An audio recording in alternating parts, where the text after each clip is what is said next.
Hi friends, शिक्षक भर्ती से जुड़ी एक बहुत ही बड़ी महत्वपूर्ण खबर सामने आ रही है, जिसमें 1.5 लाख शिक्षकों की भर्ती का विज्ञापन जल्द ही देखने के लिए आपको मिलेगा और जल्द ही जूनियर शिक्षक अध्यापकों की भर्ती भी होगी। इसके अलावा जल्द ही आपको टीजीटी पीजीटी के पदों पर भी भर्ती देखने के लिए मिलेगी। समस्त सूचनाओं को इस वीडियो के माध्यम से कवर करते हैं, वीडियो को अंत तक जरूर देखिएगा। सबसे पहले बात करते हैं 1.5 लाख शिक्षकों की भर्ती कौन सी है और इसमें क्या दिया गया है।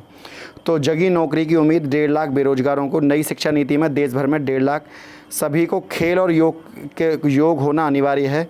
इसका मतलब यह है कि शारीरिक शिक्षकों के पद की ये नौकरी हैं। नई शिक्षा नीति में देश भर में 1.5 लाख से अधिक BPEd, bachelor of physical education, जैसे बीएड होता है ऐसे ही बीपीएड भी होता है, बैचलर इन फिजिकल एजुकेशन। ऐसे ही डीपीएड भी होता है, डिप्लोमा इन फिजिकल एजुकेशन, और सीपीएड का मतलब है सर्टिफिकेट इन फिजिकल एजुकेशन। बेरोजगारों में इसकी उम्मीद जगी है। नई नीति के मुताबिक अब खेल, कला, संगीत, शिल्प, योग और सामुदायिक सेवा जैसे सभी विषयों को भी पाठ्यक्रम में शामिल किया जाएगा। इन्हें सहायता पाठ्यक्रम को करिकुलर के अतिरिक्त पाठ्यक्रम के अलावा इसमें विषय होंगे। नई शिक्षा नीति में खेल और योग को भी पाठ्यक्रम का अभिन्न हिस्सा बनाया गया है। उम्मीद करते हैं कि सरकार खेल या शारीरिक शिक्षा विषय के शिक्षकों की नियुक्ति परिषदीय विद्यालयों में करेगी। यह सवाल हम हमेशा से पूछते रहे हैं कि जब सरकारी नौकरी नहीं देनी थी तो पाठ्यक्रम चलाया ही क्यों था, क्योंकि बीपीएड वालों को बहुत दिनों से नौकरी सरकार ने नहीं दी है। इसके लिए कक्षा 1 से लेकर 8 तक के स्कूलों में उनकी नियुक्ति का रास्ता खुलेगा। वर्तमान में केवल 100 से अधिक छात्र संख्या वाले परिषदीय उच्च प्राथमिक स्कूलों में, आपने सुना होगा पीटीआई के, ये हमारे पीटीआई हैं, तो वो फिजिकल ट्रेनिंग वो जो टीचर होते हैं वो उनको ही पीटीआई बोलते हैं। तो इस तरीके से शारीरिक शिक्षा विषय है। सरकार बीपीएड तो बहुत दिनों से करा रही है, पर बीपीएड को सरकार ने नौकरी नहीं दी है काफ़ी दिनों से। 100 से कम छात्र संख्या वाले स्कूलों में शारीरिक शिक्षा विषय के 32,022 अनुदेशकों की नियुक्ति प्रक्रिया 19 दिसंबर 2016 को शुरू होनी थी, जो कानूनी विवाद में उलझने के कारण अब तक पूरी नहीं हो सकी है।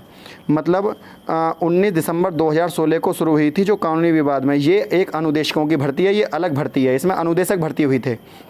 लेकिन मैं आपको बता दूं, अब नई शिक्षा नीति के तहत अनुदेशक भर्ती ही नहीं होंगे, क्योंकि जो पैरा टीचर्स रखने की जो चर्चाएं चल रही थी, पैरा टीचर्स अब हमारे देश में नहीं रखाए जाया करेंगे। अब हमारे देश में परमानेंट टीचर ही होंगे। तो नई शिक्षा नीति अब तो ये भर्ती फ्रेश भर्ती भी निकलेगी, ये एक अलग भर्ती है। इसके अलावा इसी भर्ती के लिए 1,54,000 बीपीएड, डीपीएड, सीपीएड अभ्यर्थियों ने आवेदन किया था। ये बेरोजगार निःशुल्क और अनिवार्य बाल शिक्षा का अधिकार अधिनियम आरटीआई के तहत शारीरिक शिक्षा को नियुक्ति के लिए 6 साल से आंदोलन कर रहे हैं। बीपीएड संघर्ष मोर्चा के जिला अध्यक्ष पंकज यादव का कहना है प्रयागराज से कि 1 सितंबर 2015 को विधानसभा के सामने प्रदर्शन के दौरान लाठीचार्ज में कई बेरोजगार घायल हुए थे। प्रदर्शन कर रहे 101 अभ्यर्थियों को 39 दिन जेल की सज़ा काटनी पड़ी, लेकिन आज तक हम 7 रुपये प्रतिमाह मानदेय पर अंशकालिक अनुदेशक की नौकरी पा सके हैं। मतलब 7 रुपये प्रति माह। अब आप लगा लीजिए 7 रुपये प्रति माह का क्या मूल्य है। तो ये बहुत ही गंभीर मुद्दा है हमारे देश में, जो बीपीएड धारकों को झेलना पड़ रहा है। इसके अलावा फ्रेंड एक मेंबरशिप कार्ड है, इसमें अभिमान एकेडमी जब आप ज्वाइन करेंगे तो 119 रुपये मंथली, 159 रुपये और 1599 रुपये कई चार्जेस होंगे। इसके अलावा अपलोड बैजेस एंड इमोजी आप अपलोड कर सकते हैं अपने लिए डिफरेंट लेवल पर।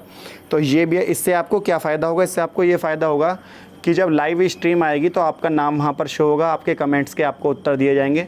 तो कुल मिलाकर अभिमान एकेडमी का एक मेंबरशिप कार्ड है, आप जो कि आपकी बातों को पब्लिक के समक्ष हम रखते हैं, या आपको लगता है कि हाँ किसी भी उद्देश्य से अभिमान एकेडमी से जुड़ना आपके लिए सही रहेगा, तो ये उन अभ्यर्थियों के लिए है जो कहीं ना कहीं रोज़गार से जुड़े हुए हैं और जिनको लगता है कि हमें इतने पैसे खर्च करने से कोई फ़र्क नहीं पड़ता है। बाकी वीडियो आपको फ्री में भी देखने के लिए मिलेगी, चार्जेस का कोई मतलब नहीं है, केवल आपको सूचना देना ही हमारा उद्देश्य है। ये एक यूट्यूब का मेंबरशिप कार्ड होता है जो कि हमें बताना होता है, तो वो हमने आपको बता दिया। उसके अलावा टीजीटी पीजीटी की भर्ती जो आएंगी, टीजीटी पीजीटी की जो भर्तियाँ हैं, तो उसमें क्या होगा कि उसमें डिफरेंट सब्जेक्ट्स की अलग अलग सब्जेक्ट्स की भर्ती होगी, जिसमें कला, विज्ञान और कुछ अलग से सब्जेक्ट भी जोड़ दिए जाएंगे इस बार, क्योंकि नई शिक्षा नीति के तहत। लेकिन आपको ये देखने के लिए मिलेगा कि जो नई शिक्षा नीति है वो 2030 तक लागू करनी है। इसका मतलब जो वर्तमान में 2 भर्तियाँ आने वाली हैं उसमें नई शिक्षा नीति नहीं लगने वाली है।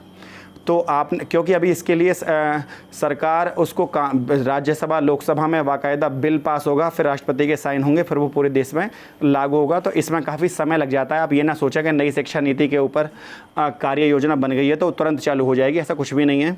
क्योंकि 2020-2021 में भी जो भर्तियाँ निकलेंगी उसमें ये नियम नहीं लगने वाला है, क्योंकि किसी प्रक्रिया को बनाने में और उसको फिर धरातल पर उतारने में किसी भी सरकार को काफ़ी समय लगता है। तो अभी बाकायदा लोकसभा का सत्र चलेगा, तब वो कहीं जाकर वो बिल पास होगा और तब वो पूरे देश में कानून लागू होगा।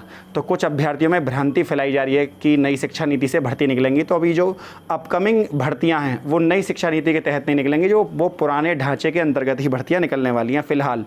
क्योंकि जब तक कोई विधेयक संसद में पास नहीं होता है तब तक उसे देश में लागू नहीं किया जा सकता। इसके अलावा जूनियर शिक्षकों के अध्यापकों की भर्ती आपको जल्द देखने के लिए मिलेंगी, हो सकता है आपको सितंबर के फर्स्ट या सेकंड वीक में आपको देखने के लिए मिल जाए। फ्रेंड, वीडियो आपको अच्छी लगी तो वीडियो को लाइक शेयर, चैनल को सब्सक्राइब करना ना भूलें। आज के लिए इतना ही। जय हिंद, जय भारत।